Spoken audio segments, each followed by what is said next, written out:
नमस्कार दोस्तों। डेट आज की 29 नवंबर 2025 है। स्वागत है आपका एटोवेल डिस्कशन में। आज 3 इश्यूज हम डिस्कस करेंगे। सबसे पहले आर्टिकल हम डिस्कस करेंगे इंडियन एक्सप्रेस से, ड्राफ्ट सीड्स बिल 2025 से संबंधित। ड्राफ्ट सीड्स बिल 2025 इसका एनालिसिस हम करेंगे। दूसरा आर्टिकल शशि थरूर का है इंडियन एक्सप्रेस से, डिजिटल सोवरेनिटी से संबंधित, डिजिटल सोवरेनिटी। और तीसरा आर्टिकल द हिंदू का है, ये नए लेबर इकोसिस्टम से संबंधित। काइंड ऑफ इशू तो ये वही है कि 4 जो नए लेबर कोड्स नोटिफाई किए हैं सरकार ने पुराने 29 लेबर लॉज को रिप्लेस करके, तो उसी से संबंधित है। एक आर्टिकल तो हमने डिस्कस कर लिया था, लेकिन फिर से आया है तो कुछ नए पॉइंट्स हैं, तो मैं चाहता था कि एक बार दोबारा से कॉम्प्रिहेंसिव ढंग से आपको बता दूं।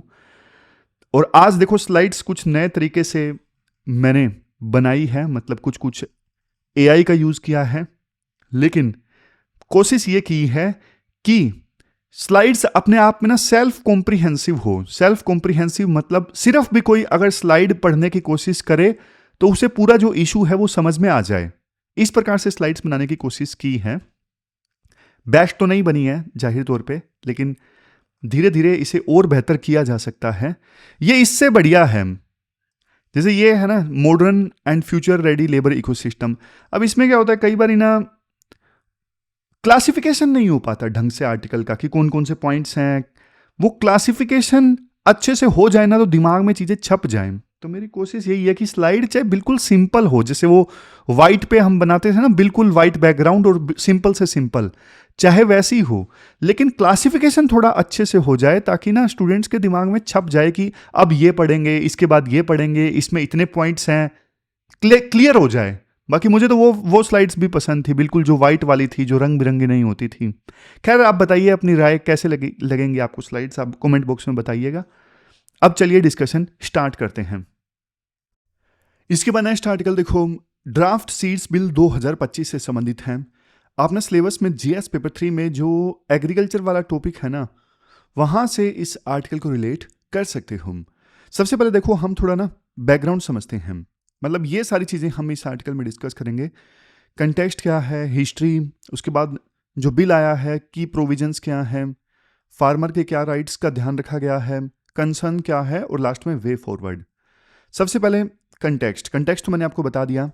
नया बिल सरकार लेकर आई है सीड्स को रेगुलेट करने के लिए। देखो सीड्स यानी बीज जो हैं वो देखो फूड चेन का ना फर्स्ट लिंक है। अगर बीज खराब होगा तो पूरी फूड चेन डिस्टरप्ट हो जाएगी, पूरी फसल बर्बाद हो जाएगी, फूड सिक्योरिटी खतरे में आ जाएगी। इसलिए सीड्स को अच्छे से रेगुलेट करना बहुत ज़्यादा जरूरी है। इसलिए सरकार नया बिल लेके आई है, सीड्स, ड्राफ्ट सीड्स बिल 2025। अभी पब्लिक के कमेंट्स मांगे गए हैं, अभी पास नहीं हुआ है। तो अब दूसरे नंबर पे मैं आपको समझाता हूं बैकग्राउंड क्या है। देखो अभी जो कानून है ना, आपके मन में आया होगा क्या सर अभी कोई कानून है ही नहीं सीड्स को मैनेज करने के लिए, रेगुलेट करने के लिए? कानून देखो है, कानून है सीड्स एक्ट 1966। ये बहुत साल पहले आया था। उस समय हम ग्रीन रेवोल्यूशन के दौर में थे। याद करो उस समय देश का फोकस सिर्फ एक ही चीज पे था, बस अनाज उगाओ, भूखमरी खत्म करो। टेक्नोलॉजी उस समय बहुत बेसिक थी। लेकिन अगर आज आप कंपेयर करोगे ना, आज आप कंपेयर करोगे 2025 से, आज तो देखो हमारे पास में बायोटेक्नोलॉजी है, जेनेटिकली मॉडिफाइड क्रॉप्स हैं, क्लाइमेट चेंज की समस्या है। तो क्या इस सब सिचुएशन के हिसाब से मॉडर्न चीजें आ गई हैं, पुराना कानून काम करेगा? बिल्कुल नहीं करेगा। ये तो वही बात हो गई कि 5G के जमाने में आप 2G कानून चला रहे हो। तो इसलिए नया बिल लाने की आवश्यकता थी ताकि मार्केट से जो नकली बीज थे, फेक सीड्स थे, उनको खत्म किया जा सके। और नेक्स्ट चीज, सीड कंपनीज को लाइसेंस लेना ज्यादा आसान हो, ज्यादा सीड कंपनीज मार्केट में आए, वो ज्यादा सीड्स प्रोड्यूस करें, अच्छे सीड्स प्रोड्यूस करें। और सबसे लास्ट में जो नई टेक्नोलॉजी है उसको भी लॉ में जगह मिले। तो इन सब ऑब्जेक्टिव्स को ध्यान में रखते हुए सरकार नया बिल लेके आई है, ड्राफ्ट सीड्स बिल 2025। अब थोड़ा डेटा देख लो। देखो सरकार ये कहती है हमारे पास ना सीड्स की कमी नहीं है। 2023-24 का डेटा है, रिक्वायरमेंट थी हमारे देश को 462 लाख क्विंटल सीड्स की, 462 लाख क्विंटल्स, और अवेलेबिलिटी कितनी थी सीड्स की? 508 लाख क्विंटल्स। आप बोलोगे सर फिर दिक्कत क्या है, सीड्स तो ज़्यादा है हमारे देश में। लेकिन दिक्कत देखो क्वांटिटी की नहीं है, दिक्कत क्वालिटी की है, दिक्कत रेगुलेशन की है कि अच्छे सीड्स मार्केट में बिके।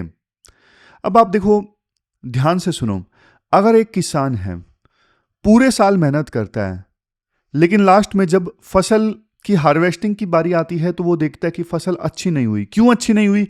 क्योंकि उसने नकली सीड्स इस्तेमाल किए। तो सोच के देखो, पूरे साल किसान की जो मेहनत थी बर्बाद। तो इसलिए सीड्स का अच्छा होना बहुत जरूरी है। अब बात करते हैं, सरकार जो ड्राफ्ट सीड्स बिल लेके आई है, ड्राफ्ट सीड्स बिल लेके आई है, उसमें क्या क्या प्रोविजन है।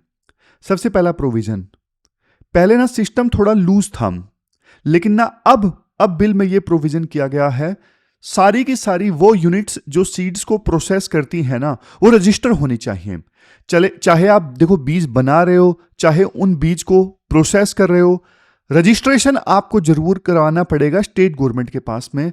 तो ये जो बिल है ये पास होने के बाद में अकाउंटेबिलिटी लाएगा, क्योंकि मैंडेटरी रजिस्ट्रेशन का प्रोविजन किया गया है। दूसरा प्रोविजन ये किया गया है, हर एक स्टेक होल्डर को ना डिफाइन किया गया है। फार्मर कौन? जो फसल उगाता है। प्रोड्यूसर कौन? जो सीड्स को ग्रो करता है, प्रोड्यूस करता है। डीलर कौन? जो रिटेल लेवल पे सीड्स को बेचता है, वो रिटेलर। और जो बल्क लेवल पे सीड्स को आगे पहुंचाता है, वो है डिस्ट्रीब्यूटर। तो हर एक एंटिटी को ना बिल में क्लियरली डिफाइन किया गया है, ताकि ना किसान जो है वो डीलर के रूल में फंस ना जाए, ये सोच के ये हर एक एंटिटी को, स्टेक होल्डर को डिफाइन किया गया है। फिर नेक्स्ट है इंस्टीट्यूशनल मैकेनिज्म। कौन कौन सी बॉडीज बनाने का प्रावधान इस बिल में रखा गया है। 2 तरह की कमेटीज बनेंगी, एक तो सेंट्रल सीड कमेटी। ये जो कमेटी होगी इसमें 27 मेंबर्स होंगे, और ये बॉस कमेटी होगी। ये बॉस कमेटी इसलिए क्योंकि ये स्टैंडर्ड्स सेट करेगी ये कमेटी। जैसे सीड्स जो बनेंगे, जो भी कंपनी सीड्स प्रोड्यूस करेंगी, उनकी जेनेटिक प्यूरिटी क्या होगी, मिनिमम जर्मिनेशन परसेंटेज कितना होगा, सीड की हेल्थ के लिए प्रोटोकॉल, किन प्रोटोकॉल्स का ध्यान रखना है, सारे के सारे जो स्टैंडर्ड्स हैं इस सेंट्रल सीड कमेटी के द्वारा सेट किए जाएंगे। अब स्टेट लेवल पे होगी स्टेट सीड कमेटी, ये होगी एग्जीक्यूटर, ये होगी एग्जीक्यूटर, क्योंकि ये ग्राउंड लेवल पे रजिस्ट्रेशन देखेगी, ग्राउंड लेवल पे इंप्लीमेंटेशन देखेगी। ये जो बॉडी होगी ना स्टेट लेवल पे, स्टेट सीड्स कमेटी, ये प्रोसेसिंग यूनिट्स को इंस्पेक्ट करेगी, देखेगी कि वो नर्सरीज जहां पे सीड्स को ब्रीड किया जा रहा है, बनाया जा रहा है, उनका रजिस्ट्रेशन हुआ है या नहीं हुआ है। डिस्ट्रिक्ट लेवल पे, स्टेट लेवल पे कंप्लायंस देखा जाएगा इस सीड्स स्टेट कमेटी के द्वारा। फिर राइटर बोलते हैं, देखो एक ना नेशनल रजिस्टर भी बनेगा। वो नेशनल रजिस्टर क्या काम करेगा, हमारे देश में सीड्स की जो भी वैरायटी बेची जा रही है ना, उसके नाम इस नेशनल रजिस्टर में होने चाहिए, और इसी के लिए ये एक रजिस्टर या फिर ऑफिस बनाया जाएगा। आप बोलोगे सर फायदा क्या होगा, सीड्स की अलग अलग वैरायटीज को बचाया जा सकेगा, और ट्रेसेबिलिटी भी बढ़ेगी, पता लगेगा कि कौन सा सीड किसने बनाया है, कहां से आया है, समझ रहे हो। तो सीड्स को ट्रेस करना आसान हो जाएगा। फिर नेक्स्ट प्रोविजन है सेंट्रल एक्रीडिटेशन से संबंधित, ये ईज ऑफ डूइंग बिजनेस के लिए है। ये क्या है, जैसे देखो मैंने शुरुआत में बताया, हर एक सीड कंपनी को ना स्टेट सीड कमेटी के पास में रजिस्टर करवाना जरूरी है। अब दिक्कत ये है, मान लो एक नेशनल लेवल की कंपनी है जो कई सारे राज्यों में काम कर रही है, तो क्या वो हर स्टेट के सीड्स कमेटी के पास में जाके अपने आप को रजिस्टर करवाएगी? ये तो खराब हो जाएगा। एक कंपनी बेचारी हर बार रजिस्टर ही करवाती रहेगी क्या? तो इसके लिए ना एक प्रोविजन बिल में ये किया गया है, अगर मान लो किसी कंपनी को 10 स्टेट्स में बिजनेस करना है, तो वो ना एक सेंट्रल के एक्रीडिटेशन सिस्टम में जाएगा और मान्यता प्राप्त करेगा अपने सीड्स के लिए। अब चूंकि देखो उसने सेंट्रल की कमेटी से मान्यता प्राप्त कर ली, तो वो उसे फिर हर एक स्टेट की सीड कमेटी के पास में नहीं जाना पड़ेगा, तो ट्रांसपेरेंट ढंग से उसको अप्रूवल मिल जाएगा। तो नेशनल प्लेयर्स के लिए बिजनेस करना आसान होगा इससे, समझ गए। तो ये सारे प्रोविजंस हमने डिस्कस किए। अब बात करते हैं फार्मर के राइट्स की। ये देखो सबसे बड़ा मुद्दा है सवाल, क्या किसान अपने खेत के बीज दूसरे किसान को बेच सकता है? अब कई बार ये जो इशू है ना, ये काफ़ी ज़्यादा विवादों में रहता है। किसान कहता है कि मुझे अपने जो बीज हैं वो दूसरे को बेचने नहीं दिया जा रहा है। तो देखो इसका आंसर हाँ है। एक किसान जो है अपने बीज को उगा सकता है, बो सकता है, दोबारा से बो सकता है, बचा के रख सकता है। एक किसान अपने बीज को सेव कर सकता है, दूसरे किसान के साथ में एक्सचेंज कर सकता है, और इवन एक किसान अपने फार्म के सीड्स को बेच भी सकता है। समझ रहे हो? उगाओ, जमा करो, बांटो, बेचो, सब अलाउड है, लेकिन बस एक कैच है। क्या कैच है? वो बोलते हैं ना कंडीशंस आर अप्लाइड। तो ये कंडीशन अप्लाइड है कि एक किसान अपने बीज के ना, अपने खेत के बीज को ना ब्रांड नेम के साथ में अगर बेचना चाहे तो ये अलाउड नहीं है। सिंपल भाषा में बोलूं, अगर देखो रामू काका ना अपने पड़ोसी के को गेहूं के बीज बेच देते हैं तो ये तो अलाउड है, लेकिन अगर रामू काका अपने खेत के बीज को पैकेट बना के बेचते हैं और उस पर लिखा हुआ है Ramu super seeds private limited, तो ये अलाउड नहीं है। आप वैसे ही बेचना चाहते हो बेच सकते हो, लेकिन ब्रांड नेम बना के बेचोगे वो अलाउड नहीं है। समझ गए? फिर यहां पे राइटर एक और बात बोलते हैं, ये जो बिल है ना, यहां देखो बिल ने ना एक पुराना एक्ट है, protection of plant varieties and farmer rights act. ये ऊपर जो आपको दिख रहा है, क्या एक्ट है? Protection of plant varieties and farmer rights act. इसका रेफरेंस दिया है बिल ने। और ये जो एक्ट है ना, ये एक्ट 2001 का ना, ये किसानों के राइट्स का ना एक प्रकार से मैग्ना कार्टा है। किसानों के राइट्स के लिए 2001 का एक्ट काफी ज्यादा इंपॉर्टेंट है। तो इसी एक्ट का हवाला, इसी एक्ट का लिंक इस सीड्स बिल में भी है। सीड्स बिल में भी है, बताया गया है किसानों को क्या क्या अलाउड है और क्या अलाउड नहीं है। समझ रहे हो?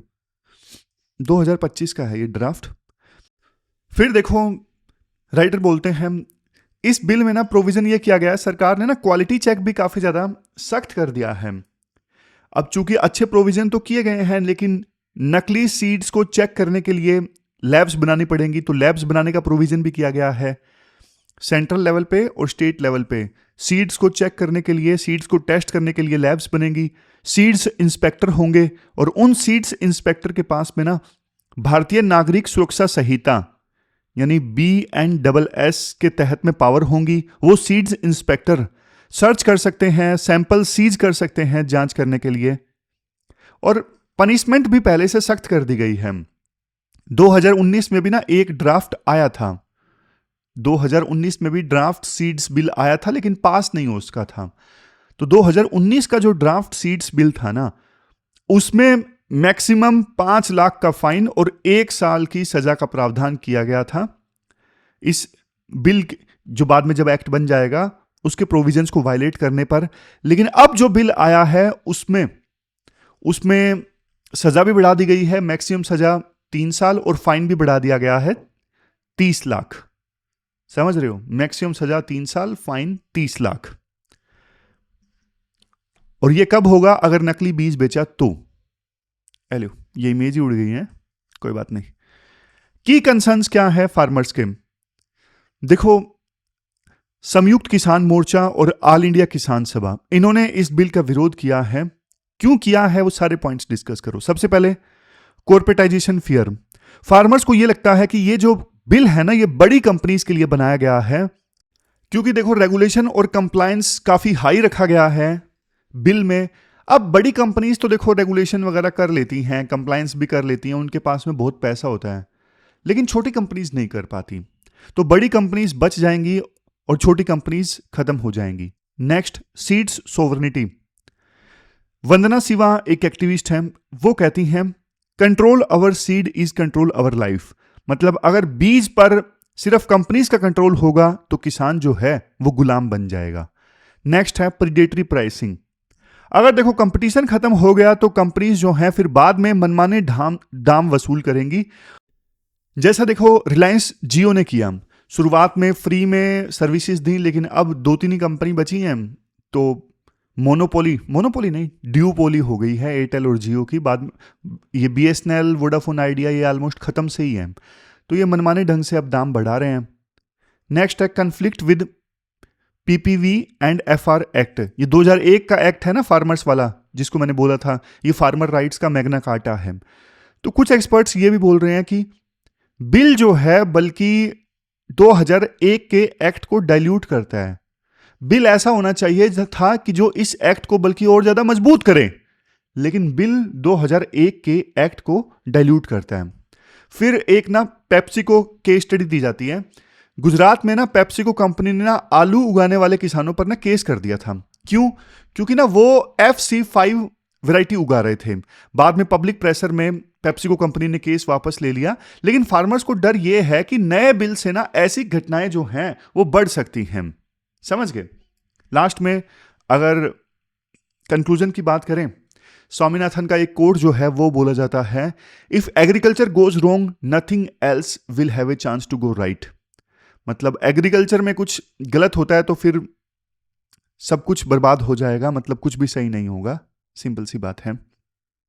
तो इंडिया को देखो मॉडर्नाइज होना जरूरी है, लेकिन नकली बीज से किसान का नुकसान होता है, उसे भी रोकना जरूरी है।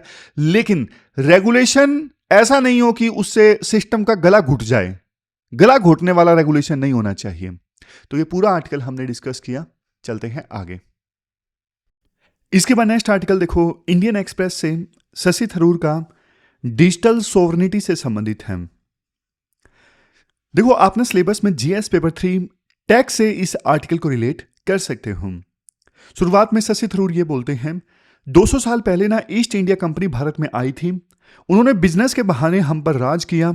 आज देखो गूगल, फेसबुक और अमेजोन जैसी बड़ी बड़ी कंपनीज जो है ना, वही काम करने की कोशिश कर रही हैं। लेकिन इस बार गन्स नहीं है जिनकी सहायता से वो हमें गुलाम बनाए, लेकिन इस बार उनका हथियार क्या है? इस बार उनका हथियार है डेटा। राइटर बोलते हैं, देखो पहले जमाने में यानी 20वीं सेंचुरी में पावर किसके पास में होती थी? जिनके पास में ऑयल फील्ड्स होते थे, या फिर जिसके पास में नेवल चोक पॉइंट्स होते थे। नेवल चोक पॉइंट्स जैसे मलक्का स्ट्रेट है। अब वहां एक छोटा सा मलक्का स्ट्रेट, एक छोटा सा पानी का स्ट्रिप है जहां से जहाज आते जाते हैं। जिसने मलक्का स्ट्रेट पे कब्जा कर लिया, इसका मतलब उसने इस पूरे रीजन के सी रूट पे कब्जा कर लिया। तो ये ऐसे ऐसे जो स्ट्रेट्स या फिर चोक पॉइंट्स थे, जिनको बंद करके आप सामान की, जहाजों की आवाजाही रोक सकते थे। जो इन्हें कंट्रोल करता था, पावर उसके पास में थी। समझ रहे हो? फिर राइटर बोलते हैं, लेकिन देखो आज जमाना बदल गया है। आज नई पावर जानते हो क्या है? आज data is the new oil. ये तो घिसी पिटी बात होगी। Data is the new oil, काफी बार हम ये पढ़ चुके हैं। आज आपका अगर डिजिटल फुटप्रिंट है तो ये आपकी वेल्थ है। देखो इंडिया वैसे एक बढ़ती हुई पावर है, इमर्जिंग पावर है। हमारे सामने ना एक ट्रायलमा है। ट्रायलमा मतलब 3 मुश्किल ऑप्शंस हैं हमारे सामने, और 3 में से एक को हमें चूज करना है। कौन से 3 ऑप्शंस हैं इंडिया के सामने? सबसे पहले डिजिटल एसेडेंसी, और दूसरे नंबर पे है डिजिटल कैपिटुलेशन, और तीसरे नंबर पे डिजिटल सोवरेनिटी। सबसे पहला जो मॉडल है ना, डिजिटल एसेडेंसी, ये जो मॉडल है ये आज का दुनिया का मॉडल है। मतलब आप एक चीज मैं आपसे पूछता हूं, आज इंटरनेट और टेक्नोलॉजी पे किसका राज है? आप बताओ। आज इंटरनेट और टेक्नोलॉजी पे एक देश का राज है जिसका नाम है यूएसए। शशि थरूर इसे बोलते हैं डिजिटल एसेडेंसी। इसका मतलब यह है कि दुनिया के सारे इंफॉर्मेशन हाईवेज और फाइनेंशियल हाईवेज कौन कंट्रोल कर रहा है? यूएसए कंट्रोल कर रहा है। आप स्विफ्ट सिस्टम का एग्जांपल ले लीजिए। स्विफ्ट सिस्टम का एग्जांपल ले लीजिए। स्विफ्ट सिस्टम अब तो आपने काफी बार पढ़ लिया। अलग अलग देशों के जो बैंक्स हैं ना, वो इस फाइनेंशियल मैसेजिंग प्लेटफॉर्म के थ्रू आपस में कम्युनिकेट करते हैं। ये है स्विफ्ट प्लेटफॉर्म। अब इसको कौन कंट्रोल करता है? इसको यूएसए कंट्रोल करता है, और इसको यूएसए ना हथियार के तौर पे इस्तेमाल करता है, वेपन के तौर पे इस्तेमाल करता है। जैसे 2022 में जब रशिया ने यूक्रेन के ऊपर अटैक किया, तो रशिया को ना स्विफ्ट से निकाल दिया गया। इवन ईरान को भी न्यूक्लियर वेपन्स के मुद्दे पे स्विफ्ट से निकाल दिया गया। नॉर्थ कोरिया स्विफ्ट का पार्ट नहीं है। तो यूएसए आज के समय में ना ग्लोबल फाइनेंस को कैसे कंट्रोल करता है? स्विफ्ट सिस्टम के थ्रू कंट्रोल करता है। डॉलराइजेशन है, मतलब वर्ल्ड का ज्यादातर ट्रेड जो है डॉलर के थ्रू होता है। डॉलर का बोलबाला है, इसे भी यूएसए हथियार के तौर पे इस्तेमाल करता है। जैसे रशिया ने यूक्रेन के ऊपर अटैक किया, रशिया के जो डॉलर्स थे वो यूएस ने फ्रीज कर दिए। सैंक्शंस लगाता है, ट्रेड सैंक्शंस, फाइनेंशियली आइसोलेट करता है। तो ये सारी चीजें करके यूएस जो है वो अपनी एसिडेंसी जो है वो शो करता है। आज यूएस का कंट्रोल है। और देखो एक सबसे बड़ी बात देखो, जब हम रशिया से तेल खरीदना चाहते थे ना, हम डर रहे थे। क्यों डर रहे थे? क्योंकि अगर यूएस नाराज हो गया तो हमारा फाइनेंशियल सिस्टम ना पैरालिसिस में आ सकता है। हमें कई बार डिजिटल टैक्सेशन पर पीछे हटना पड़ा है। जैसे इक्वलाइजेशन टैक्स एक हमने लगाया था कि ये गूगल और मेटा जैसी कंपनीज इंडिया में ऑपरेट करती हैं, इंडियन से पैसा कमाती हैं, लेकिन यहां पे कोई टैक्स नहीं देती। तो इसको यहां पे उन पे टैक्स लगाने के लिए हमने इक्वलाइजेशन टैक्स लगाया था, इक्वलाइजेशन लेवी, लेकिन यूएस के प्रेशर में हमने वो हटा दिया था। समझ रहे हो? तो इंडिया के सामने जो 3 ऑप्शंस है ना, उसमें से पहला ऑप्शन ये है डिजिटल एक्सीडेंसी, मतलब हम यूएस की तरह बने और बाकी देश हमारी हां में हां मिलाएं। ये पहला मॉडल है। इसके बाद राइटर बताते हैं दूसरा मॉडल जो इंडिया फॉलो कर सकता है। पहला मॉडल हम समझ गए जो अमेरिका कर रहा है आज के समय में। दूसरा है डिजिटल कैपिटुलेशन। डिजिटल कैपिटुलेशन मतलब डिजिटल गुलामी। थरूर ने ना यहां पे इंडोनेशिया और मलेशिया का एग्जाम्पल दिया है। अब इंडोनेशिया ने क्या गलती की? उन्होंने ना WTO में इंडोनेशिया ने यह वादा कर लिया कि वो डेटा फ्लोज पर ना कभी कस्टम ड्यूटी नहीं लगाएंगे। उन्होंने अपना पर्सनल डेटा एक्सपोर्ट फ्री कर दिया। बदले में उन्हें क्या मिला? बदले में इंडोनेशिया को मिले थोड़े से ट्रेड बेनिफिट्स। ये देखो, ये इंडोनेशिया ने गलती कर दी। WTO में वादा कर दिया कि हमारे देश से जो डेटा फ्लो होता है उस पर हम कस्टम ड्यूटी नहीं लगाएंगे। उन्होंने अपना पर्सनल डेटा एक्सपोर्ट फ्री कर दिया, बदले में उन्हें थोड़े से ट्रेड बेनिफिट्स मिल गए, इससे ज्यादा और कुछ नहीं। मलेशिया की गलती तो इवन इससे भी बड़ी है, यह भी डिजिटल गुलामी की तरह है। उन्होंने यह प्रॉमिस कर दिया कि वो डिजिटल सर्विसेज टैक्स नहीं लगाएंगे। उन्होंने यूएस कंपनीज के साथ में भेदभाव ना करने का वादा कर लिया। इवन इससे भी ज्यादा उन्होंने ना अपने राइट्स छोड़ दिए सोर्स कोड को एक्सेस करने के। सोर्स कोड क्या होता है? सोर्स कोड तो सॉफ्टवेयर की आत्मा होती है, मतलब सोर्स कोड से ही सॉफ्टवेयर चलता है। सॉफ्टवेयर की जो रेसिपी होती है वो सोर्स कोड ही होती है। अगर आपको सोर्स कोड नहीं पता तो आपको नहीं पता कि वो सॉफ्टवेयर आपका डेटा चोरी कर रहा है या फिर नहीं कर रहा है। तो मलेशिया ने क्या कह दिया? हम यूएस टेक्नोलॉजी का जो सोर्स कोड है वो नहीं मांगेंगे। अब देखो, ये अपने आप में ना वो वाली बात हो गई कि हम यूएस पे पूरी तरह से भरोसा करते हैं और यूएस को बोलेंगे ही नहीं कि आप अपना सोर्स कोड दिखाओ या फिर एल्गोरिथम दिखाओ। तो मलेशिया ने तो ये भी कह दिया कि वो कोई भी नया रूल बनाने से पहले यूएस से कंसल्ट करेंगे। तो ये क्या है? ये सरेंडर है। ये यूएस के सामने सरेंडर है। ये एक प्रकार से डिजिटल गुलामी है। और आप ना यूएस की हिपोक्रेसी देखिए। यूएस देखो दूसरे देशों से ये कहता है ओपन रहो, सोर्स कोड मत मांगो हमारा, लेकिन जब खुद की बारी आती है तो यूएस टिकटॉक को मजबूर करता है कि आप अपना डेटा यूएस में रखो, बाहर मत लेके जाओ। टिकटॉक को मजबूर करता है कि आप ये जो कंपनी है हमें बेच दो। यूएस टिकटॉक को मजबूर करता है कि आप अपना सोर्स कोड हमें दिखाओ। हुआई का जो इंफ्रास्ट्रक्चर है वो यूएस ब्लॉक करता है। समझ रहे हो? तो मतलब इस केस में यूएस का ओपननेस कहां पे गया? तो ये कुछ नहीं, मलेशिया ने जो किया ना वो एक प्रकार से डिजिटल गुलामी है। ये दूसरा मॉडल है जो कि इंडिया को फॉलो नहीं करना है। अब बात करते हैं तीसरे मॉडल की। तीसरा जो मॉडल है वो है डिजिटल सोवरेनिटी वाला। ये रिकमेंडेड पाथ है। ये मॉडल इंडिया को चूज करना है। डिजिटल सोवरेनिटी इसका मतलब अपने डेटा एक्सपोर्ट्स पर हमारा खुद का कंट्रोल, अपने डिजिटल स्पेस को रेगुलेट करने का हक। आप ना चाइना का एग्जांपल लीजिए।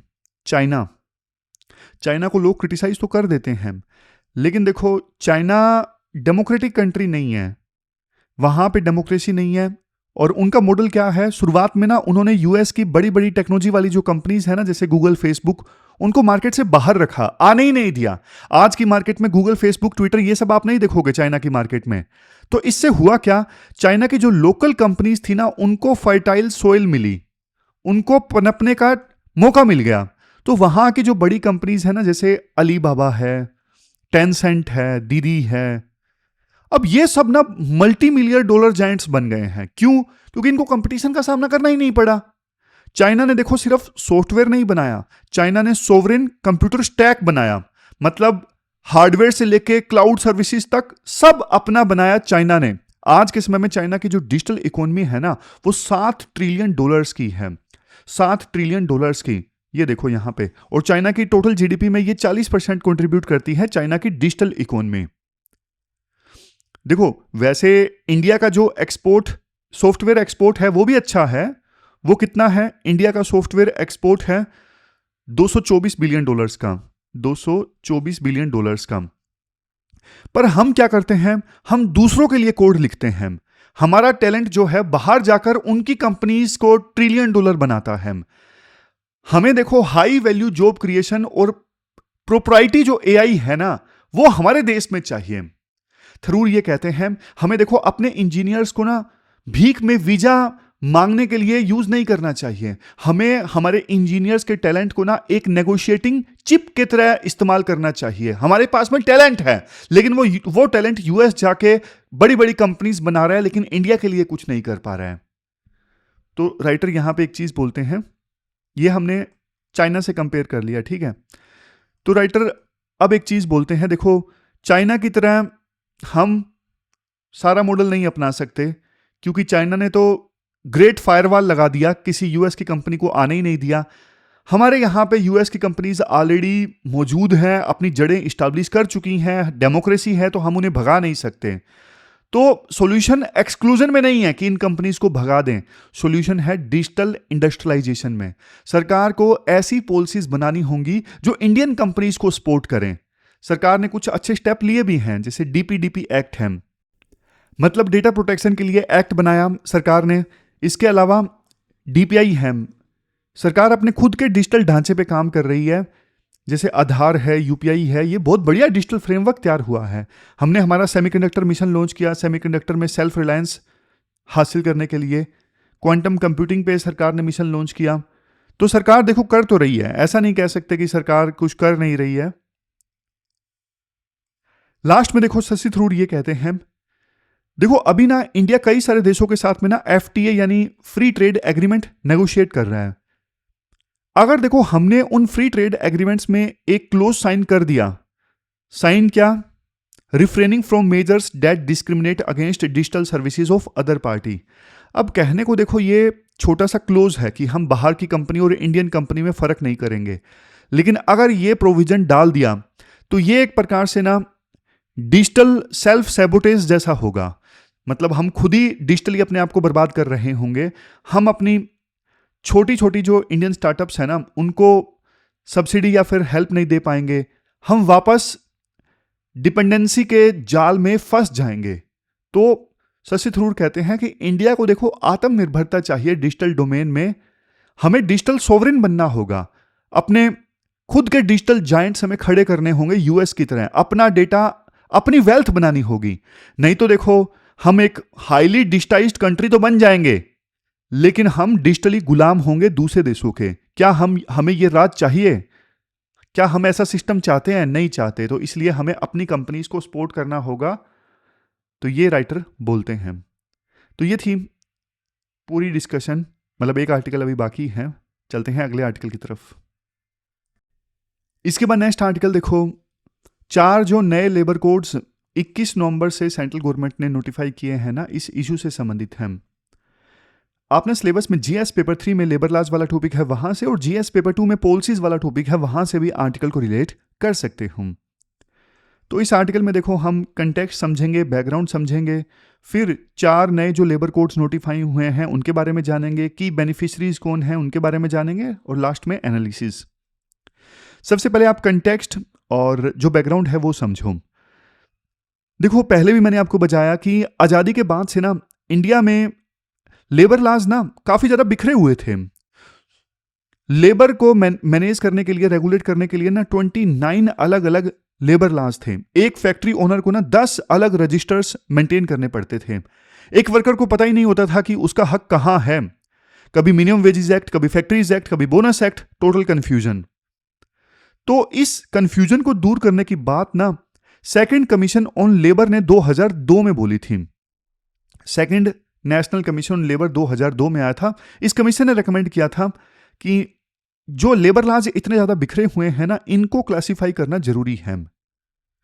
2015 से लेकर 2019 के बीच में 4 सालों तक डिस्कशन हुआ और फाइनली 2019 में ना 4 नए लेबर कोड्स सरकार ने बनाए, 29 पुराने लेबर लॉज को रिप्लेस करके। तो ये था सिंप्लीफिकेशन एंड कंसोलिडेशन। अब 2019 से लेके अभी तक ये नोटिफाई नहीं हुए थे, लेकिन फाइनली 21 नवंबर 2025 को सरकार ने इन लेबर लॉज को नोटिफाई कर दिया है। तो कौन कौन से ये 4 लेबर लॉज हैं? कोड ऑन वेजेस 2019, एक एक करके डिस्कस करते हैं।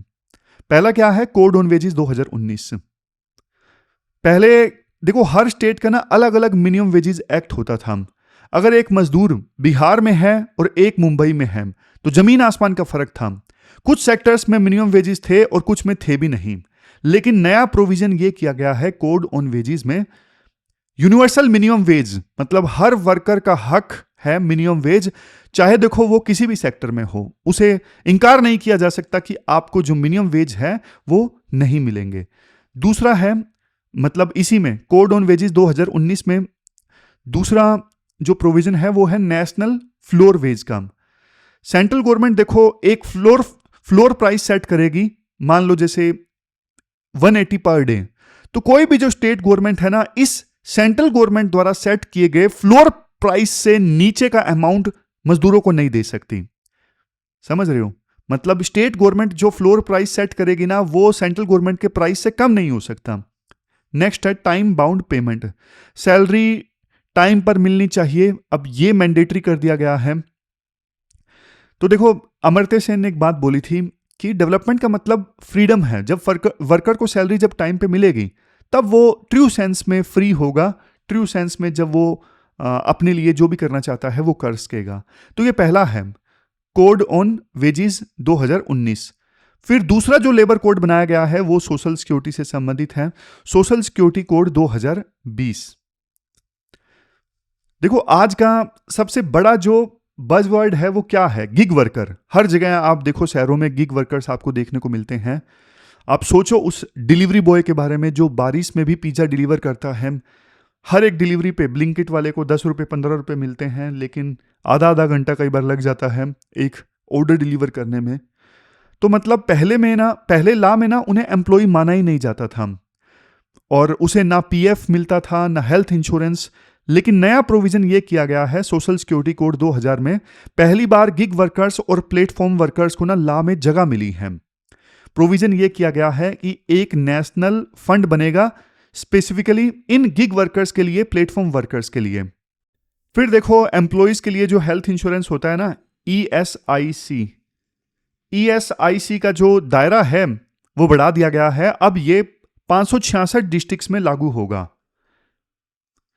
इवन जो अनऑर्गेनाइज सेक्टर के लोग हैं वो भी सोशल सिक्योरिटी नेट में आएंगे। तो ये सारे जो प्रोविजंस हैं वो सोशल सिक्योरिटी कोड 2020 में किए गए हैं। फिर नेक्स्ट कोड है, तीसरा जो कोड है वो इंडस्ट्रियल रिलेशन से संबंधित है, जिसका नाम है इंडस्ट्रियल रिलेशंस कोड 2020।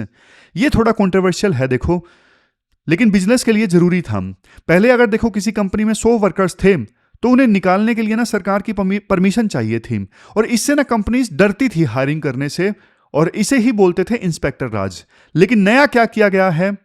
अब ये थ्रेशोल्ड इंक्रीज कर दिया गया है। अब 300 वर्कर्स तक की कंपनी को ना बिना सरकारी परमिशन के ले ऑफ करने की इजाजत होगी। पहले लिमिट 100 वर्कर्स की थी, लेकिन अब 300 वर्कर्स की है।